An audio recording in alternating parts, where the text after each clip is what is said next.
a systemic disregard for the sanctity of life.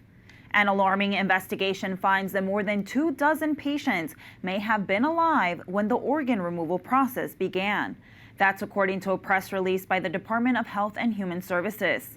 The department discovered that hospitals allowed the organ procurement process to begin when patients still showed signs of life.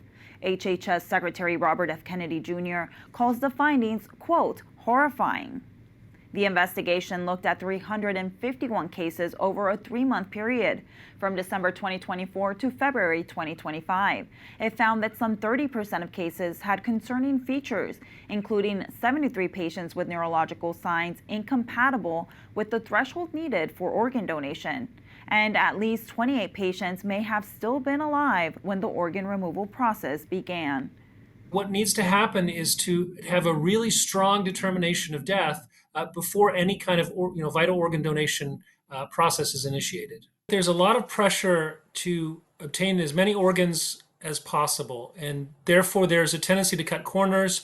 There's also a tendency from the organizations that do the organ donations to have a kind of pressure to say, wow, in doubt, we're going to not go with the safe choice, but rather the organ choice.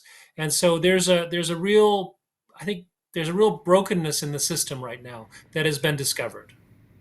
RFK has announced a major initiative to start reforming the organ transplant system, including mandatory neurological assessments every 12 hours for patients who might become organ donors, assessing if the patient has cleared any illicit psychoactive drugs from their system, allowing for any staff to stop the donation process if patient safety concerns arise, and reporting to regulators any time organ donation is paused due to safety concerns.